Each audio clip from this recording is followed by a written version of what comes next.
All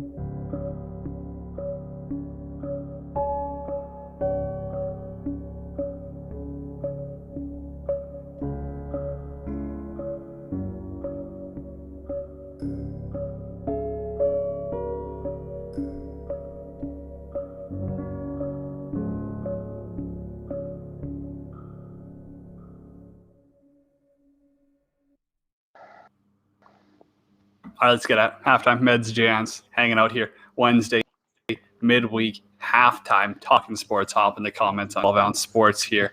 Let's get it going.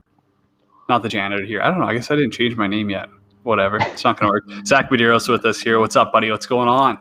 But I'm fired up, man. There's been a lot of news over the past week. Tim Tebow making a comeback after a 6-year hiatus at 33. A little position change, too, at tight end. That one's a little interesting. We dive into that one. Obviously, the elephant in the room, McDavid. I mean, we've already talked about this. I was against it. I thought there was no way he was going to get 100 points, and he basically just shoved his foot down my throat, and he got it with 3 games to spare. So, yeah, not feeling too hot about that one. He makes it look so easy. It's just in a league of his own, right? Where, you see like the numbers, you're like, wow, like over 2 points a game in his past 12 games. And you don't really realize how special he really is. It's just incredible. You know what? And it's been a while since we've seen like generational talents like that. Like obviously guys like Lemieux and Gretzky are kind of in that upper echelon of talent where he has to be kind of in that conversation now. And I know coming in the past couple of years, the argument's been McKinnon, him. I know Draisaitl won the Hart last year, which, again, that's another guy you don't hear people about because McDavid just steals the thunder right from him. He's still 30 points behind McDavid. Exactly. And I feel like at this time of year, right, I think he's kind of put that argument to rest where, he is this bona fide number 1 player in the world. No doubt about it. No one's even close. Everyone hop in the chat too. We're on 12-ounce sports here. I see, we got people watching. Let us know. You got questions, got any thoughts? Let us know. We'll get to it. Cody James and Zach Medeiros with you. Talking all things sports. Doesn't matter. Whatever it is. Raps missing the playoffs. You got Tim Tebow coming back.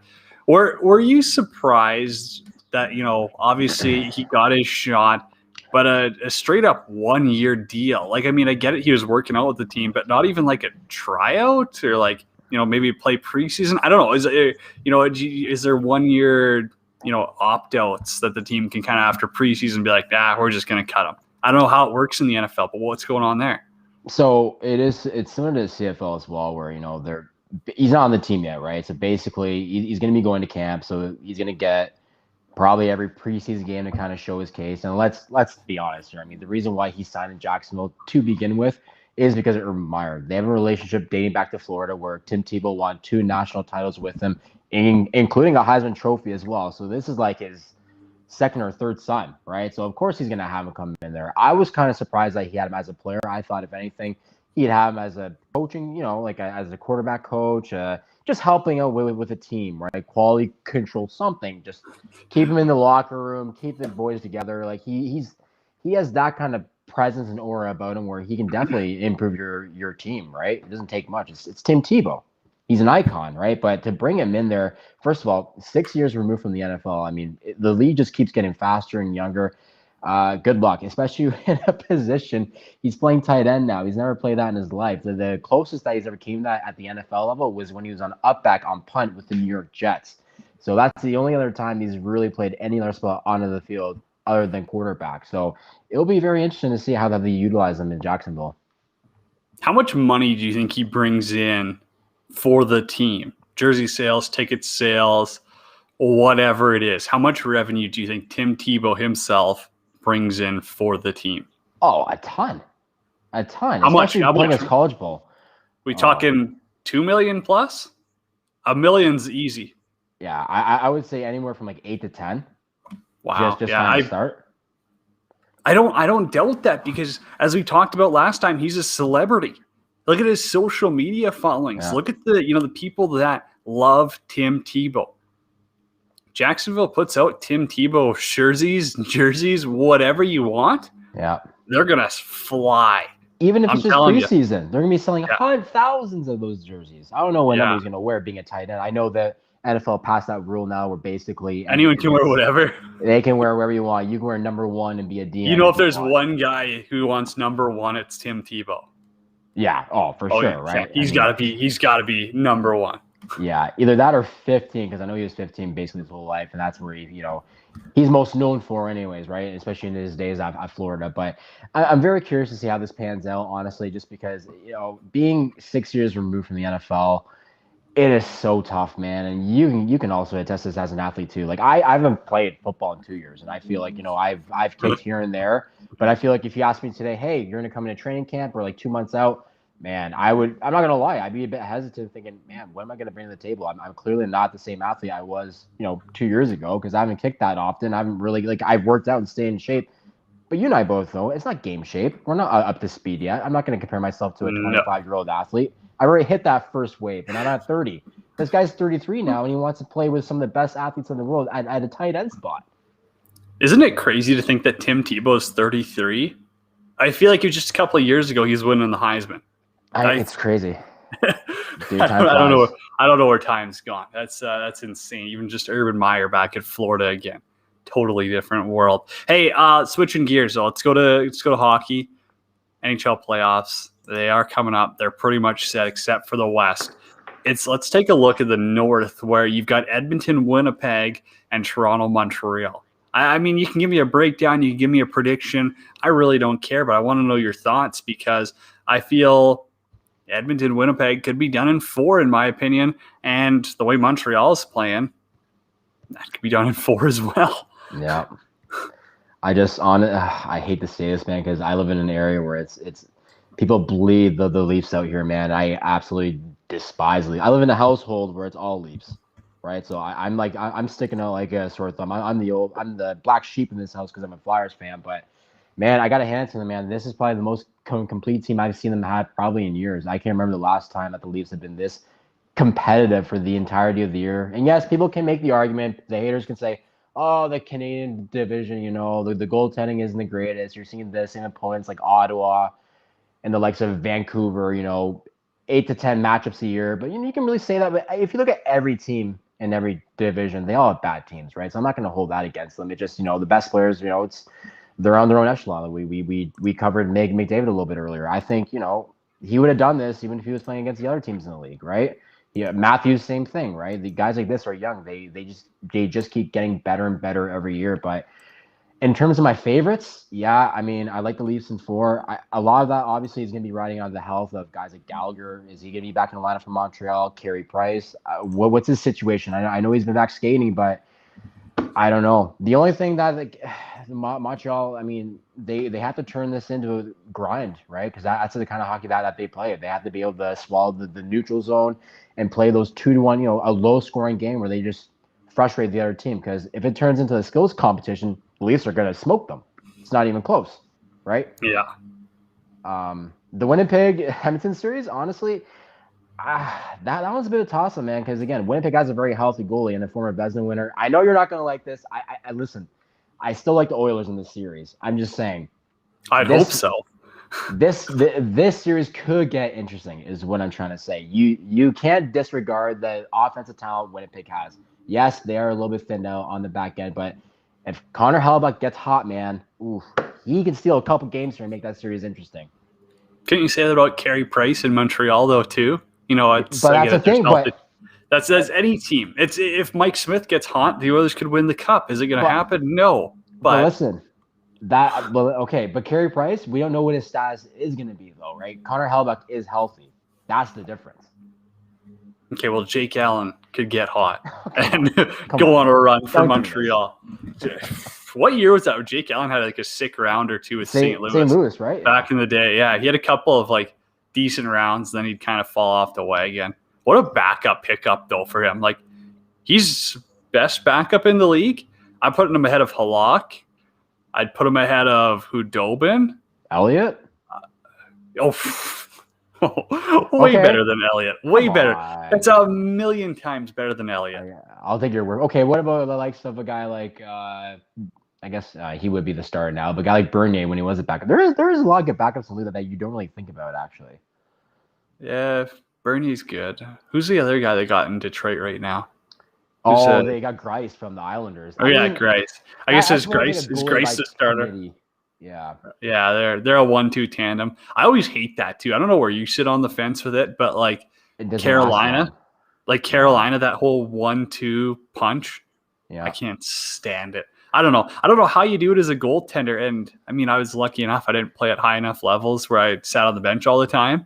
But like, if I wasn't playing like, 4 of every 5 games, I don't know. It's tough. Like, dude, you can't just take like a bunch of games off, and you can't just like play one every week or so. I feel like that would be way tougher than, either knowing you're the backup full time and knowing how to prepare, or knowing you're the starter.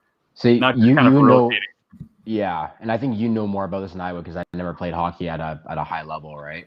So just a little ball hockey. I'll get it out there right now. You're sick at ball hockey. Ball hockey, man. Great stats.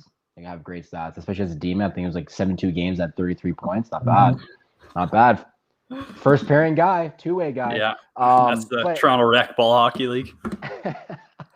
But yeah, I would just say it's a very comforting feeling when you know who your bona fide starter is, right? Where, especially when you get close to that guy. Like right now, if you're in the Leafs locker room, Campbell has to have the net. I mean, it'd be impossible for me to think that Anderson comes back, even if he closes. Let's say if he plays the next 2 games and plays phenomenal.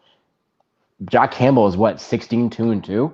He's been proving it all year, and it has basically been it's been an off season for Anderson. He's been up for 2 months, right? And you're asking a guy like that to come back. Yes, I know he played a game with the Marlies, whatever, but you're not gonna really measure that to with the plays in the NHL, right? Especially come playoff time, because it's a different beast.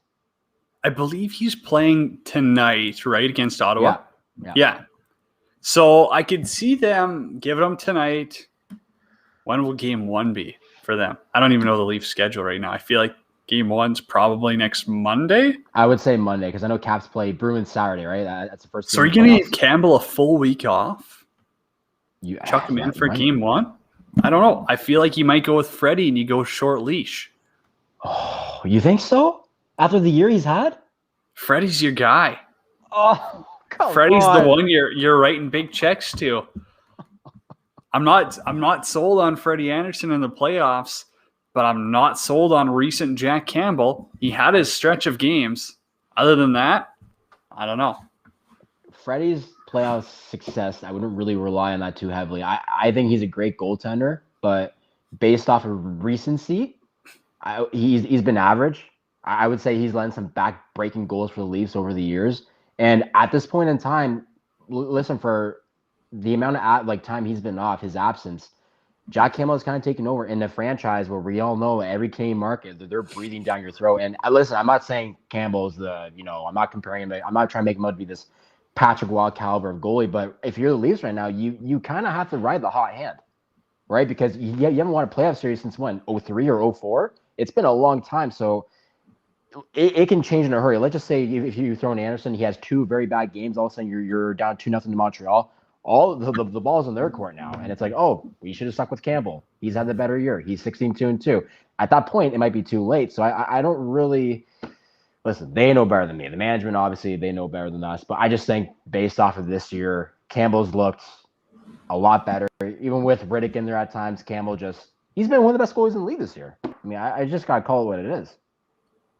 Campbell's not winning a playoff series. I don't know. I'll believe it when I see it. Let's go with that. I think Freddie's the guy to get it done, because although Montreal isn't intimidating in any way, shape, or form, they're kind of a greasy team that, as Pittsburgh found out last year in the bubble, sometimes Montreal just finds a way. Not pretty. Not really fun hockey to watch either. No. But they can find a way, and you got a kid like Cole Caulfield. We talk about him enough. I mean, hey, when Montreal has to worry about their scoring woes, well, you've got a rookie here who is a legitimate offensive threat in the NHL. He scored today against Edmonton right now.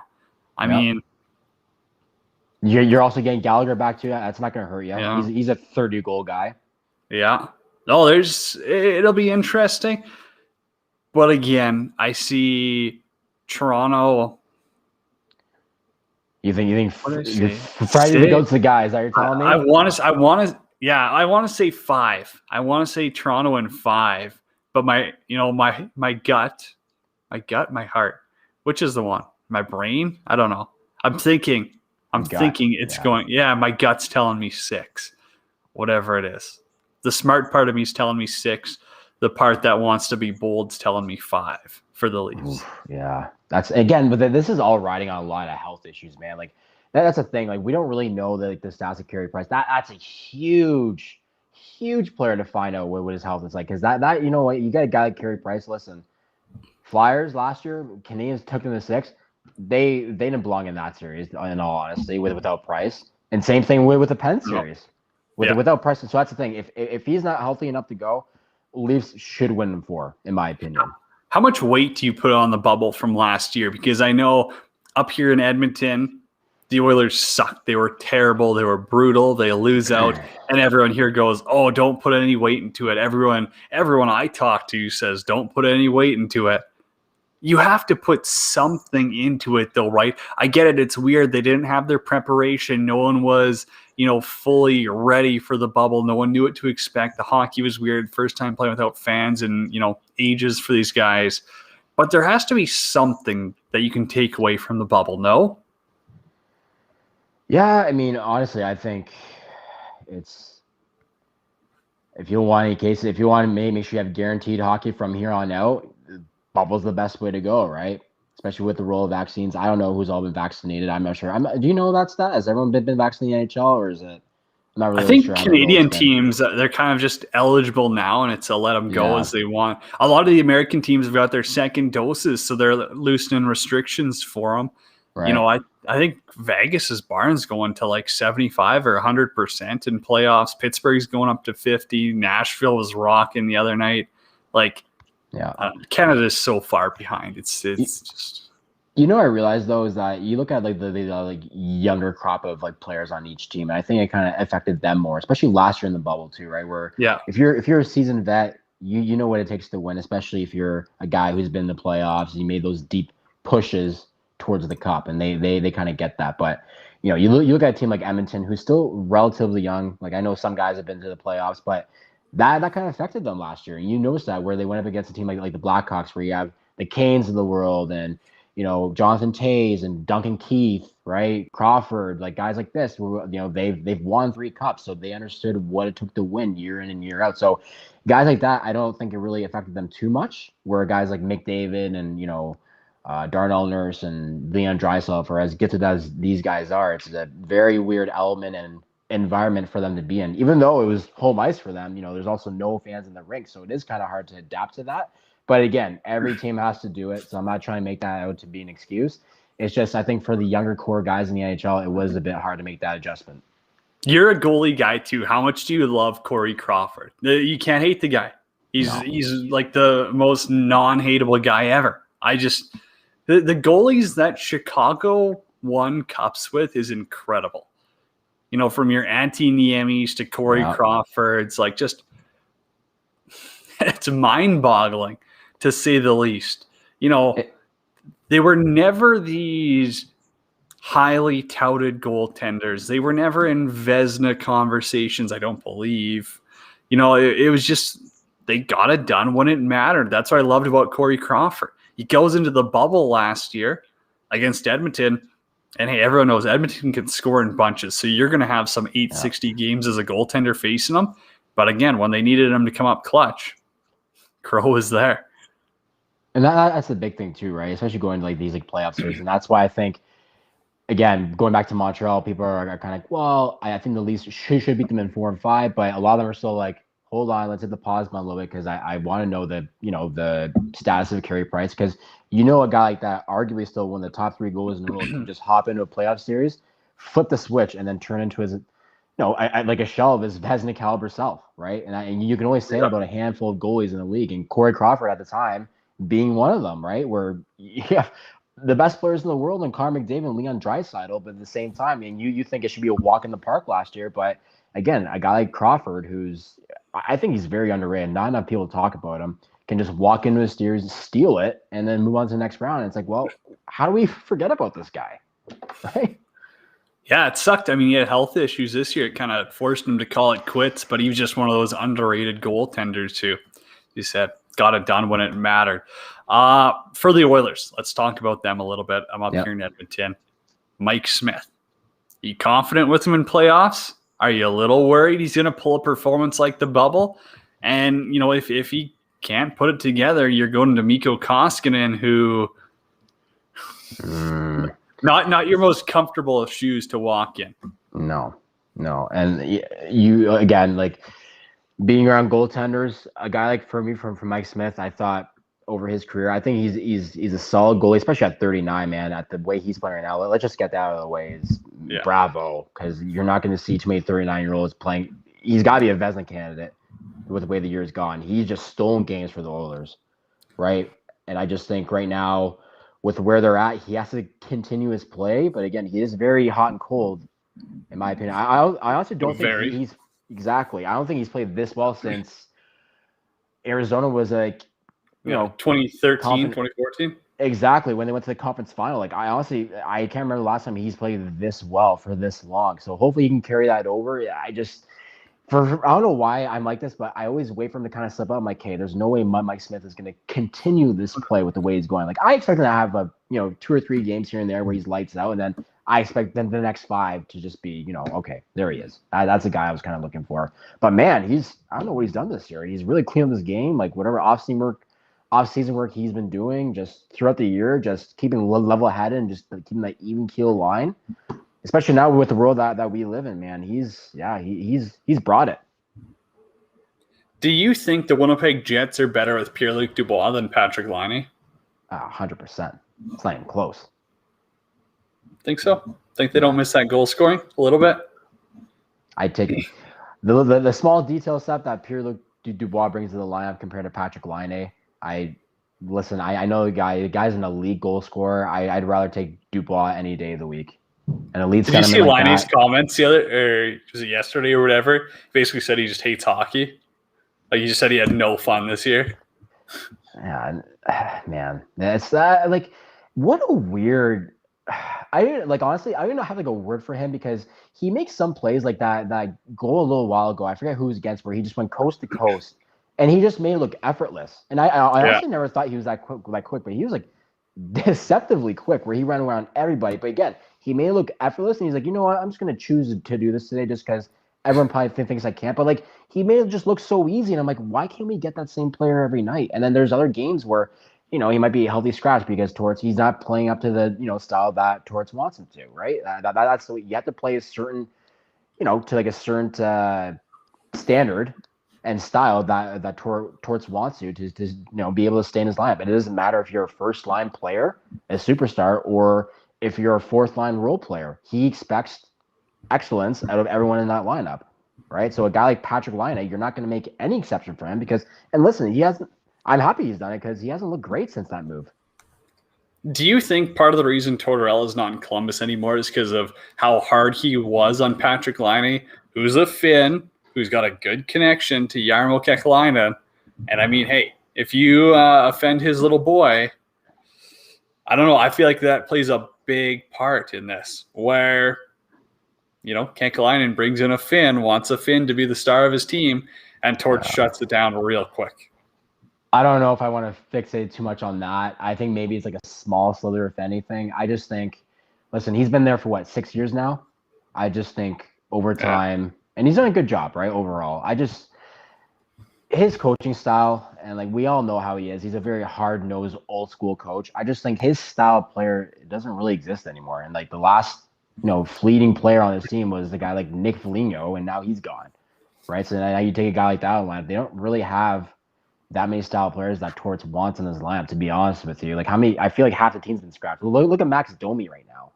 How many times has that guy been scratched? And you traded him.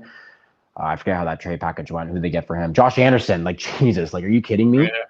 1 for 1 right there. A nice little trade swap. Like, Jesus Christ, man, come on. No one wants to be in Columbus, though. And that's the thing. I don't know if it's Tortorella. I don't know if it's Kekalainen. I don't know if it's Ohio.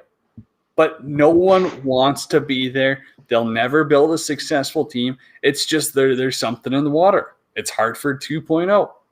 You can have good players. You can have a respectable organization, but you can't build an elite franchise. Listen, you There's know just what? something about it. There is, you're right. Like, listen, Ohio is not the most appealing of places. I can tell you numerous kicking camps where I have to drive down south. I have to drive through Ohio, and that feels like that state never ends, man. There's nothing to look at except for industrial plants, and it's boring as shit. Trust me. So I wouldn't want to live there, man, but I would definitely want to witness a game because it gets electric in that building, man. Especially when that cannon gets rolling. So that is something I want to witness. And I think, I've never been in Columbus, but I heard it's a pretty good college town, which college towns for the most part, being Ohio LSU. State in that town, exactly, right? That'd be a fun time. Yeah, but you're especially also for a young such a guy. second fiddle to them. You're second fiddle to everyone. You are, yeah, you are. But man, look at the year when they had Panarin there, right? Seth Jones, like Zach Werenski, I know that they're still there, but Panarin was there, right? Matt Duchene was still there, right? You had Bobrovsky there when Kikalainen, they decided, roll the dice and said, screw it. I'm going to, it's either win it all or go home, which I kind of love because it kind of brought the whole town together, man. And the fans were electric, right? So even though, yes, I know OSU, that is the prime sport in that state. There's no doubt about it.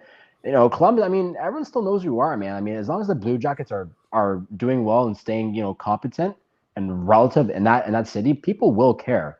And it showed throughout the playoffs. I know that they ended up getting eliminated in the second round, but the support from the fans and from that town, it was still buzzing. It's not like the Florida Panthers. God knows what that's going to be like. I'm excited for Florida Tampa though in the playoffs. Speaking of that, electric, just an absolute mosh pit. We'll talk Tom Wilson too here, but where do you think Torts ends up? Where does he's going to coach again? Who signs him? Oh, I'd be shocked if it's Seattle. I don't know if they need a guy like that right now. I don't think they're looking for that guy to be the face of their franchise. New York, yeah, Rangers, Union. David Quinn's gone. I know.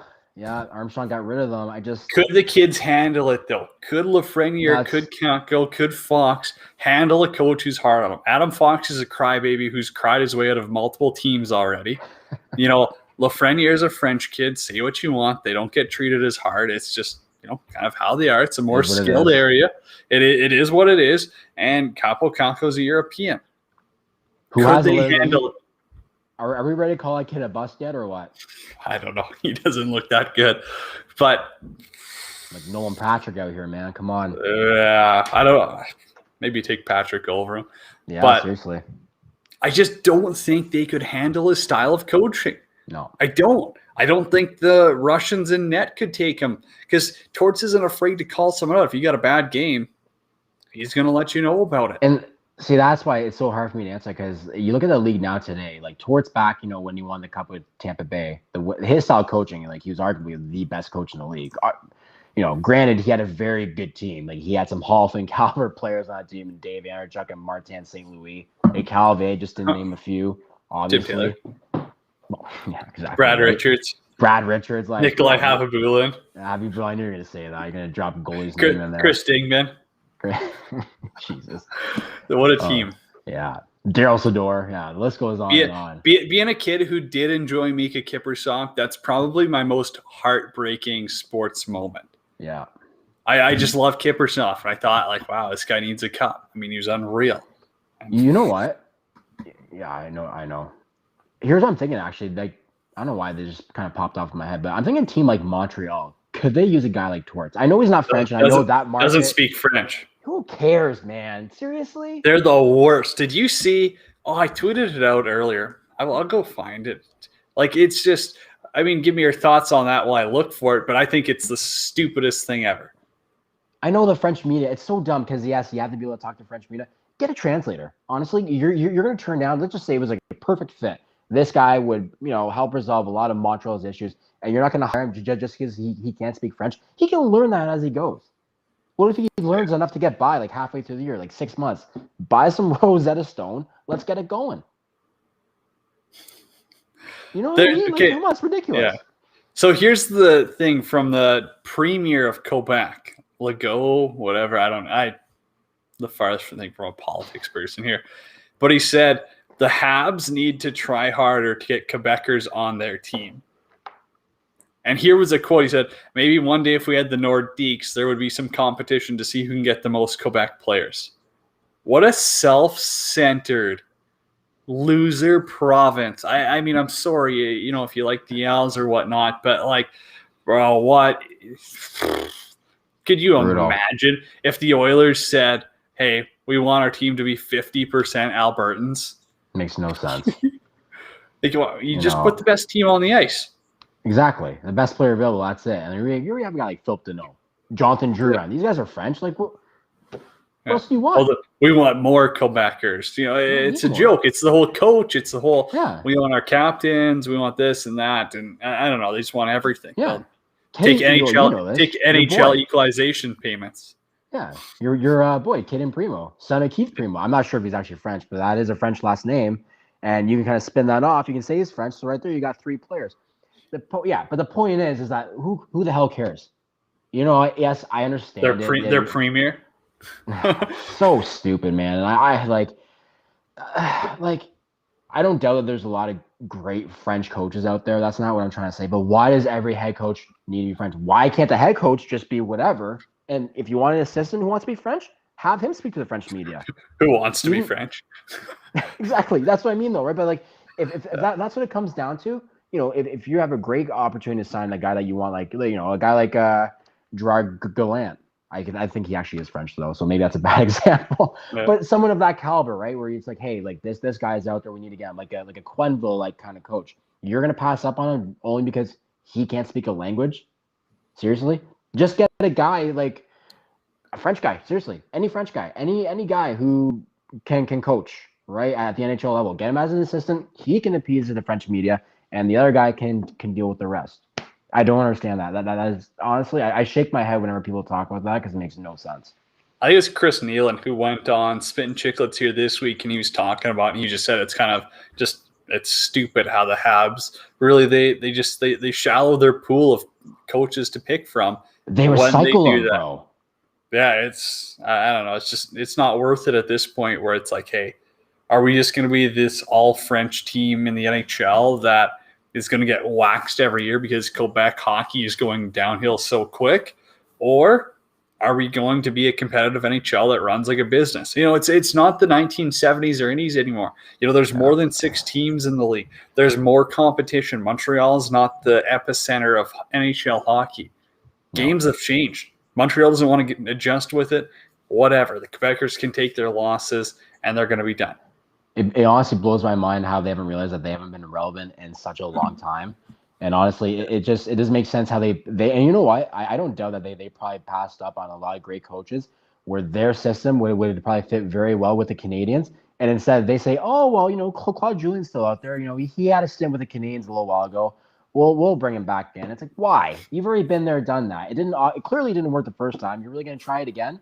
Like, try something new. Montreal is like one. Go ahead. Oh, I was going to say, the last time the Habs have been relevant.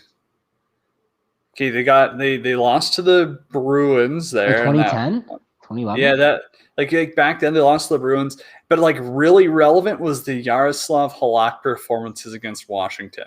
Yeah. Where he really just took the world by storm. No one knew who he was. Yeah. That's the last time I remember them being relevant.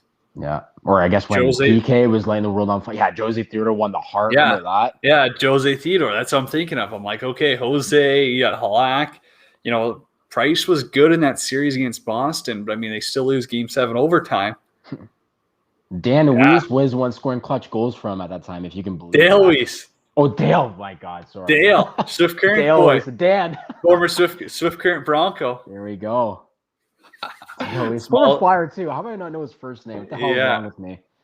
What a guy! Good guy too. Just a no, funny. No, I'm not trying to drop shade on him. I'm not. No. Funny human being in general. Oh, for sure. No, I loved him as a player. He's my type of guy. I'd want him on my team any day. It just goes to show you that guys like that can make an impact, you know. And the whole coaching system there just honestly blows my mind. I don't get it. What did you think of Jack Eichel's comments after the season? I mean, I think he wants out. He's just not going to say it for his value's sake. So I just wrote it down because I wanted to like read to myself and just make sure that like I actually read that properly online. So I just read that, he thinks that there's a disconnect from himself and the organization and that, the most important thing for him right now is to be healthy, obviously during the offseason, and get back and get ready to play wherever that may be. It's, man, honestly, and I like Jack Eichel. Personally, he seems like a really great dude. I don't know him, but like just based off of the interviews and various podcasts I've heard him on, seems like a great guy, right? But at the same time, man, I feel like he's kind of acting like a punk. Like, I'm not going to sugarcoat it. The guy's 24, 25 years old. He's making 10 sheets a year, 5 years left on his deal. And I Is get that it. good? Yeah. That's not too bad, is it? Right. And again, like, I understand injuries have kind of like riddled his entire season. And, I feel like actually each year, if you take away this past year, each year he's just been getting better and better.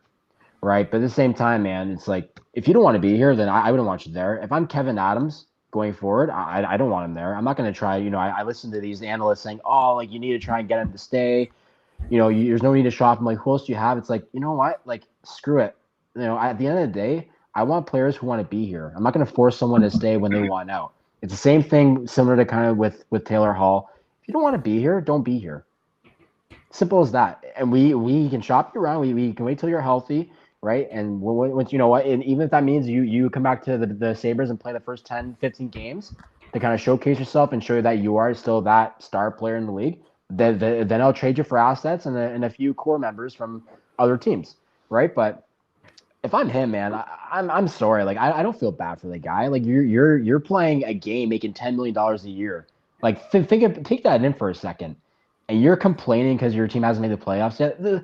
All the top players in the league who got drafted in the top 4 or 5 picks had to deal with that. And yeah, it sucks. You haven't made the playoffs, but you know what? Deal with it.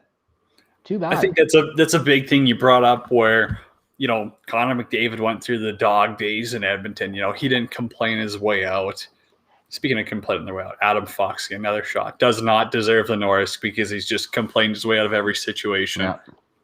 Not a fan of that. It's a hypersensitive league.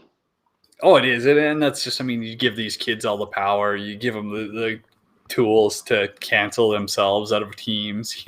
They want out, they'll sit out, they'll do this, they'll do that. I don't know. Kind of frustrating in a sense of, I don't know, just shut up and play your sport to a certain extent. To a certain extent, you got to play. Eichel had 2 goals this year before his injury? I don't know. It wasn't a good year for him. So why should the Sabres want to build around him at this point when they're going, oof, this guy can't even go on a couple of rushes a year and do something himself. What do we have here? And I hope teams see that because I've defended Jack Eichel for long enough. I think he's a great player. I don't think he's a $10 million player. No. I don't think he's a franchise player anymore. He's closer to Taylor Hall than Connor McDavid, in my opinion.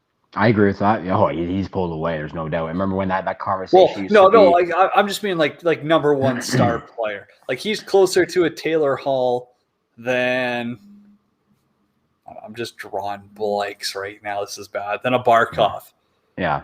He's closer. I would take Barkov any day of the week over Jack Eichel. That's not even a conversation. Yeah.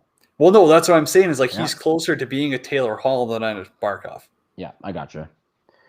So we are on the same page there then, right? For me, man, like, when you think about this, it's just the Sabres went away. They made this guy their captain. They said, listen, we want you to be the face of the franchise. We want to build this team around you. And I get it. Management, it hasn't been great, right? But, like, what about the guys in the locker room that you made relationships with, right? Those guys who rely on you, like, those are the guys that you like play for, man. And like, it just, and you're right. It should say something about other teams that, hey, listen, if this guy, if times get tough, is he going to do the same thing to us? If he has like 2 bad years, is this going to be the next Taylor Hall where he plays for 4 teams? He's getting traded every deadline to another team and just hoping that he ends up on a contender where he has a chance to win a cup. I don't want a guy like that. I want a guy who's in it. Even, if times get tough shit. We have to, we're in this together. We got to deal with it together. Right. And again, I know, like, the Sabres, like, management wise, hasn't been great, but look at a guy like Sam Reinhart. You barely hear a peep out of the guy, and he's put up over 24, 25 tucks this year. That's the guy I want to pay, and that's a guy that I'd want to build a team around. And they have some good pieces, right? You got another guy like Dylan Cousins. That's another guy, right? He's young, right? He's eventually going to come into his own. That's eventually going to be a very solid 2-way player for you. And, guys like Sandin, I hope, I always say I hope with that guy every year, but who knows what's going to happen with him. Ristolainen too, like, Jesus, man, what a waste of size and muscle. Okay, because that guy should be so dominant for the way his ability, like his ceiling, man. I don't get like when you watch him skate for that size and the way he moves the puck, he can quarterback any team's power play, in my opinion, when he's on. And then there's nights where he's just invisible. And it's like, what are you doing out there, man? Like you're like 6'4", 230. You can skate like the wind for your size, and no words, Lost. no words, just lost. Yeah, just lost with that guy. Do you think Jack Eichel throws, I'm not going to call it a fit, but acts the same if he's in a different hockey market? If he's in Dallas during the down years, if he's in Florida during the down years, if he's in LA, Anaheim, do you think he still takes shots at his management, at his team, at the players around him, at the fan base? I don't think he does. I think he just wants out of Buffalo to a certain extent. Maybe he's sick of winter. Maybe he's sick of their barn, their fans who aren't that great. You know, if he gets himself to an LA, to an Anaheim, he knows he'll have money in his bank. He's going to sign one more big ticket, and he's set for life. I think that's what Jack Eichel wants. Yeah, I think that could be it. You know, based off the way he acts, I think he's definitely a guy that works hard in the off season. I know he wants to be better and the best version of himself as a hockey player. So it seems anyway. It just, for me, like, and even if you're feeling that way, I'm sure there's lots of players who've obviously felt that way with management. You don't vocally say that to the public. You don't put your teammates on blast. You don't put your management on blast. Like, what does that say about you if you're capable of doing that? Why would I want to bring a cancer like that into my locker room? I don't care how good you are. If you're the Calgary Flames, give up Gaudreau in a first, Gaudreau a prospect in a first. I don't know. What do you think takes what takes Eichel out of Buffalo? I think that's probably the starting. It's got to be a top line. It's got to be a top line guy in a first. Yeah, and likely a prospect. I honestly wouldn't be shocked either if you see a 3-team trade in this as well. If you're looking at another team trying to shed some salary off a player to be able to get a guy like that, especially a team that's trying to contend right now. I'd say it's probably the best course of action for him is to go to a team that's ready to win immediately. Obviously you were seeing, I keep seeing every day, New York obviously seems to be the front runner to land a guy like that. I've also seen Boston too, right? Like I'm not sure where their cap situation is at right now, but I keep seeing those two. I've also saw LA too. I've seen LA. I think LA or Anaheim got to be up there. Yeah, it would make sense, honestly. Especially with the youth that Anaheim has, a guy like. Could you imagine him in Seattle? Oh man! Oh man! What a piece to start Seattle with. That would be. I'm going to start that rumor. I need Jack Eichel to Seattle. I could be a possibility. Yeah, I need that. I don't know how I'm going to get that done, but we need Jack Eichel to Seattle. He just, man. Honestly, that'd be fun. Watch Eichel versus McDavid. 7 times a year. Man, and I hate trashing on Eichel because I love his style of play, especially when they have the matchups between him and the Leafs, right? When he's going, Matthews. When he's going, man, he's no doubt he's one of the best. He's a top 5 player for me, no doubt in my mind. But the way he's acting right now, man, over the past few days, he's really turned me off. I'm not gonna lie. He's not been good in my books. Disengaged. To say the least. Come on, man. Grow up. Don't be a baby. That's the thing. This is why I struggle for him to land a spot in the league right now because, years ago, if you got talked down to, if you're trying to, take constructive criticism and just being held accountable for your actions and your play, you suck it up and you do better, period. That's the way it was. That's the way it should be. But now you get these prospects coming in, you get these young players, and if they're if you come down them too hard, they're calling their agent and they're looking for the first flight out to somewhere else. And it's like, grow up, man. Come on. Do you see that in the CFL too? I don't know. I feel like the NHL, the money's going to throw everyone for a little bit of a loop. Is there guys in the CFL that really do that? I don't know. I don't see that aspect. I don't follow it as closely where, you see some of these rookies coming up and making an immediate impact. But I mean, what do you see it from your standpoint? Sometimes Without like shitting on teammates Yeah, here, like you no, don't for have to name sure. names. I'm just Yeah, meaning I like, would never name is there exactly. guys who are coming up like privileged in the CFL who are like, Yeah. hey, you haven't earned squat. No, so if you're like a first year player or a very young like talent coming into the league, you've got to earn your stripes. That's it took me like 2 or 3 years to do that. Right. It takes other guys, if they're an offensive or defensive, even special teams player, you got to earn your stripes. I'd say it's more common in guys who are already established in the league. Whether it's a quarterback or wideout or DB, and for whatever reason they haven't been playing well for like a few weeks, then they kind of get bounced to the IR to make way for someone else coming into the lineup, right? Or if they get dropped to the sixth game, or just flat out cut, right, for just certain purposes because they like the salary cap of that team just with your caliber of play is not matching up to the expectations of the team. So we have to move on for someone else who's playing at your level, but they're making significantly less. That's the only time I've seen it. But even then, they're not babies because they know that the CFL is a bit different just because it's a 9-team league, right? So it's so recycled that hey, if you don't play well in 2 weeks, you can be on the first plane out to Toronto, right? When you're playing for Hamilton or bus ride, I guess, right, or somewhere out west. It's just like it's so recycled that like even when you're playing well, no one's safe really. Did you ever play with Duron Carter? I did, yeah. He was in Toronto for a little bit. What was he like?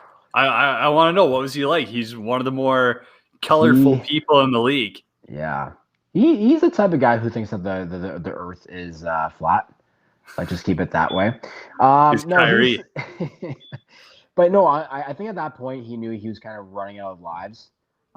So he was a lot more tame with us. We also had Trestman as our head coach too, so he didn't really have a choice because he knew if he was going to kind of act the way he did when he was with Montreal or Saskatchewan. Chicago Bears fan, we don't talk about him. But yeah, but you want to talk about a hard-nosed coach where people have a lot of respect for him. CFL-wise, the guy's he's one of the most decorated coaches in CFL history, right? So I think he knew that he couldn't really get away with that much with a guy like Trestman at the helm.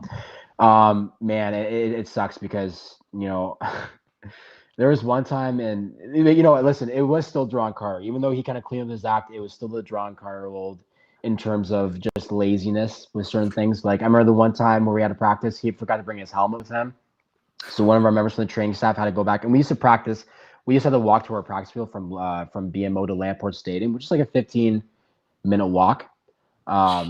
So then one of our training staff had to go back get his helmet. It's like, how do you forget your helmet, man? Like just little things like that. Like, come on.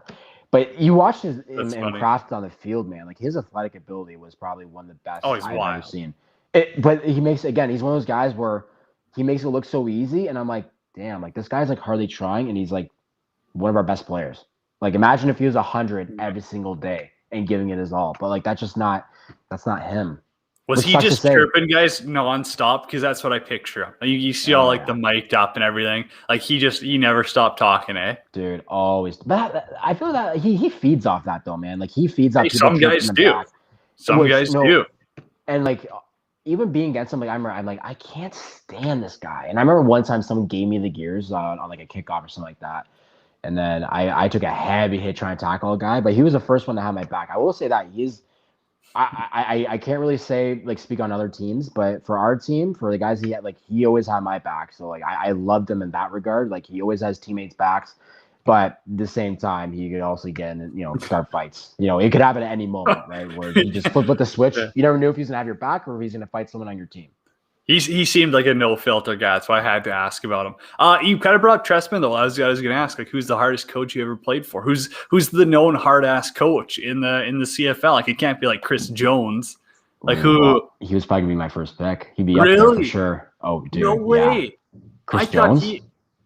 He seemed like a little bit of a snap show at times, but I also felt like behind the scenes he would be pretty laid back. No, he is. So Chris Jones is probably the best. And in terms of keeping like a team fresh and having your back and just knowing where you always stand with the team, like the transparency with that guy was always real. So I always, I appreciate him for that because I've had some coaches where you always thought you're in their good books, and then the next moment you were gone, and I was on that. That's why I was a suitcase in my career, right? I was I'm thinking I'm doing pretty well. The next thing you know, hey, we're actually gonna trade you, or we're actually gonna release you. Chris Jones, you always knew where you stood, but I actually have a funny story. So my second training camp with Edmonton, I remember this. Grant Shaw had his kid, Nolan, And so he was gone for that annual game that they have. I think I talked about it maybe 3 episodes in ago. Fort Mac. In Fort Mac, exactly. Yeah. So that game, first punt of the game, we're like backed up on our own 15. This is my first kick of the game, right? So no kickoff yet, nothing, right? Just kick some warm up and whatever. So first live kick of the game, back for a punt. Kinger snaps me a beauty, right? And I'm ready to just lace it like 70 yards since we're backed up, right? Completely shank it, comes off the side of my foot, and I know it right away. I hit it. I'm like, oh boy, this is going to be ugly. The worst part was that it flies out of bounds, so it's already a 15-yard penalty since I didn't get it inside the team's 20, right? So, and the ball goes out like our own 50, right? So they end up getting it in like the 35. It lands in Chris Jones's hands. Yeah. Lands in his hands, and like I didn't notice it till the replay, right? So I'm like running back, I'm like, fuck, whatever. And I watch the replay, I just see the ball flutter in the air, and I see him like this, and just I look at his eyes on the screen, I see the wave of nausea, and he's just like holding the ball, and he's like, what the F? Like, you can just see in his face, and I'm like, stayed away from him like for like till halftime. I'm like, man, I can't be around this guy, because it's like you said, like I thought at the time, like, man, this guy's a snapshot, he's gonna lose his mind on me. He comes up to me at halftime, and I was like, hey kid, just shrug it off, don't worry about it. And I'm like, probably don't do that again. Yeah. Oh, dude, I thought he was gonna scold me. I'm like, oh, and I deserved it after a punt like that. Yeah. Man, like he's gonna give it to me.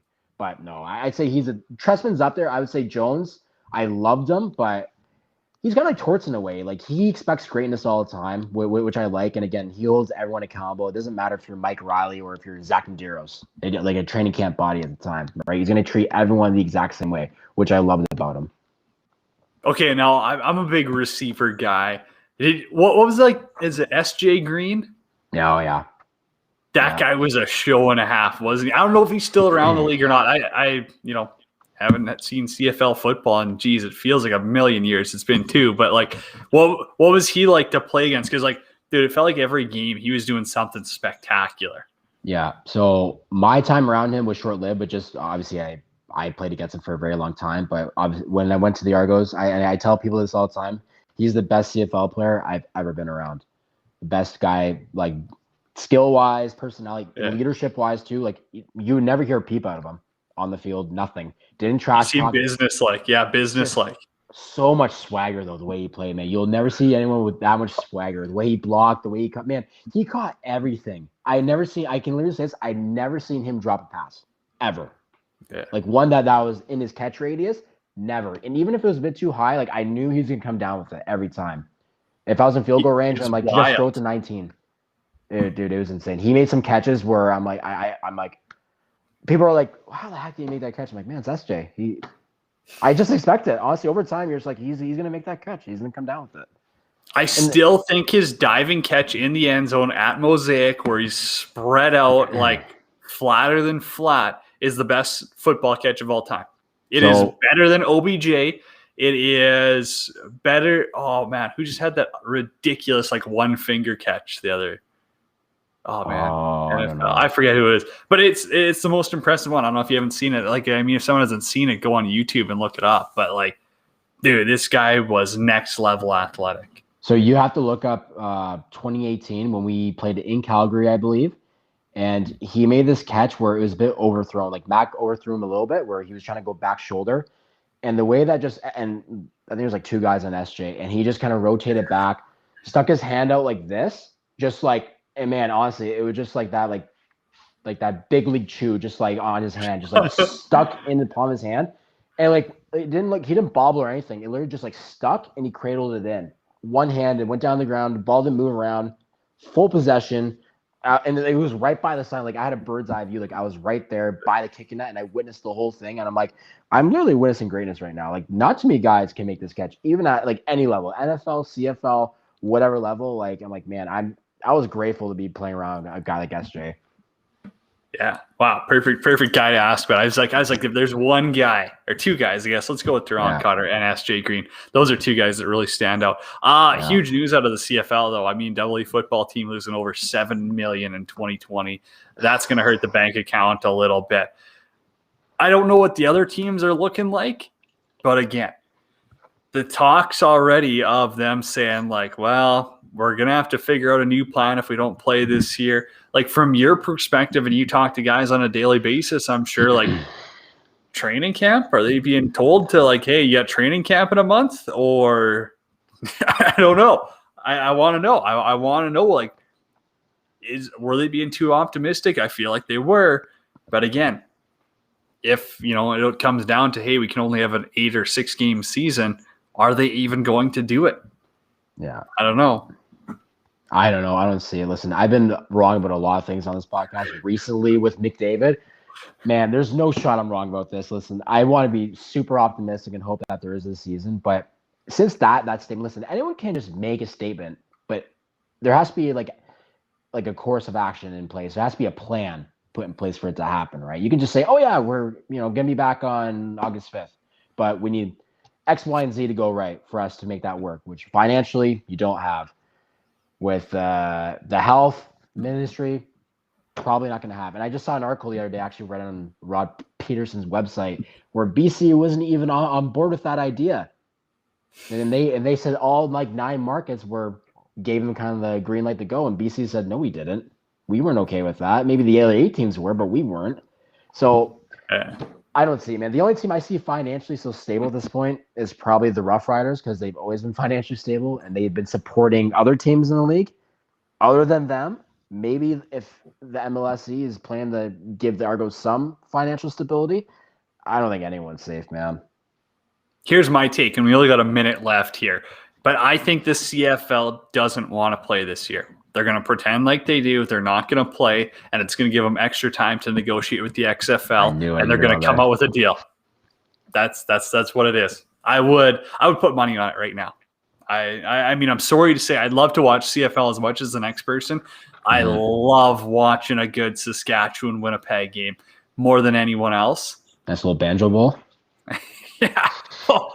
Well, there's nothing like Labor Day Banjo Bowl. I love the CFL. The football is, and I'm a big college guy, so I do think college is number one. I'm sorry to say it, but the CFL is right up there. It's a 1B. Yeah. It punches its weight with good college football. It does. It's more exciting. So, any last thoughts you got? Anything you got to get off your chest here? Oh man, honestly, I want a good playoff series here, man. I hope, well, I guess we didn't really predict the other conferences there, but we can always do that next time. Man, you know what? I want a great series, though. I don't want to see any 4-0 series. I want them to go the distance. I hope your Edmonton Oilers win, right? But at the same time, I wouldn't mind seeing them win in 7. They're not going to sweep. They're not going to sweep, but I wouldn't mind seeing going to 6 or 7. The Toronto series, they are going to win that. Let's hope it goes to at least 6 games and Carey Price plays, because the playoffs are always better when you have the best players in the league playing, and we need a guy like Carey Price. You can speak to this as a goalie too. We need Carey Price in the playoffs. We just need it. He's a legend. He needs to be there. He's a legend. Yeah, he's a Hall of Famer. I mean, it's Carey Price, no doubt.